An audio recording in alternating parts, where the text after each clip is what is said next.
me, it's a real pleasure to meet you because you've been in Londonderry, my city, before I took up the post I'm in, and I've heard so much about you, and I think we've so much in common. One of the opportunities we have as a city now is we've just been designated UK City of Culture 2013. And any lessons you've just hosted World Cup, I mean, global activity, what is it that we need to do to make the most of using events?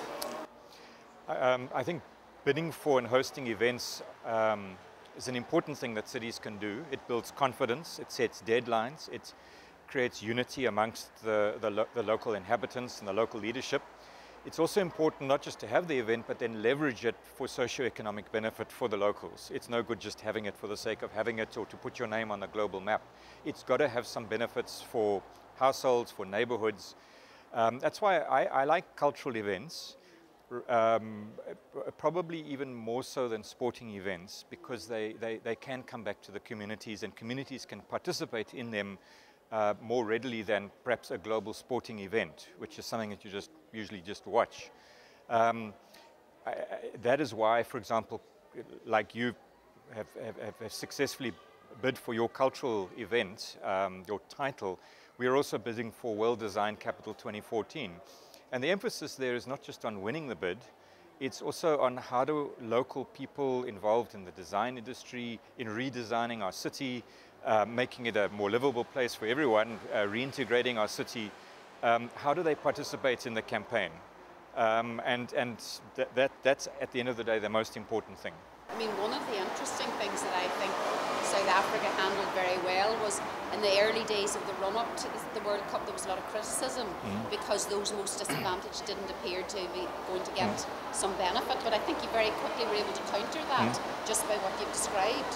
Well, firstly, no one event solves all your socio-economic development. You know, hosting the World Cup didn't solve our housing problem or our unemployment problem. And it's never going to, no matter how you organize it. So if you're going to bid for events, you've got to measure them over a period of time and see how they can all be collectively leveraged to achieve certain things. Through the 2010 World Cup, for example, the main focus was on, do we get a better public transport system? And that improves the mobility and access for all people. And that's what we did. But it certainly didn't solve our income inequality or unemployment problem. That's got to come through a range of other urban policies, city policies. I mean, interestingly, in your speech today, you actually someone asked you, were you top down in your approach? And I thought it was very interesting the way you said, no, well, we're top down and bottom up. And some people would see that not being kosher. You know, that's not the way, but I actually, that rang bells for me because it's, you know, we need to include those at the bottom, but if we don't pull the two together, we can't actually reach those furthest from. You know, would you agree? I thought it was an interesting angle. Well, any city needs a vision, and the vision is not just where you want to be in 3 months' time, which is kind of where local ratepayer and community activities focus on. It's where you want to be in 30 years' time. It's planning for the next generation. And you've got to have a message for the unborn generation as much as you have a message for the local existing communities, and that doesn't always easily come out of local community meetings, which sometimes can be very parochial. Come up with a shopping list of things that you need now. That is important for credibility, but you also need a city strategy which says, well, how are we going to transform the city? How are we going to bend the development curve, which is usually on an unsustainable path, be it ecologically, environmentally, or politically and morally. How do you get two things, people to raise their sights in that way? Because I agree entirely that sometimes people are so close to an issue or problem they can't see beyond it, but also engage that future generation. Gosh, I mean, it's not easy, and any city that says that they've solved those problems is lying.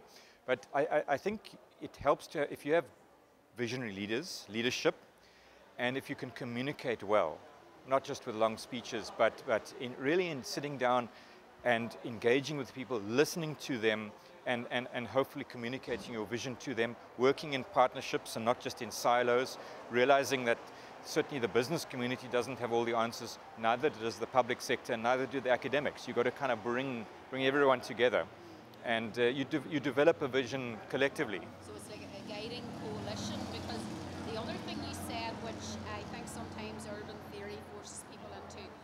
organisational model mode, and you describe what you do as being much more ad hoc's not the right word, but it's about you were saying about shared vehicles, different vehicles for partnership. How do you manage to who manages all that?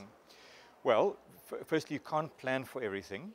Secondly, failure is as important as success. If you're not taking risks and you're not allowing ad hoc initiatives to bubble up, well, then you can only rely on top-down planning, and that usually doesn't deliver what people need. So you've got to allow experimentation. You've got to allow neighborhoods to experiment. City councils have got to experiment, and sometimes they've got to fail. And often ratepayers and people paying the bills and the business community don't like failure because they say it's a waste of money.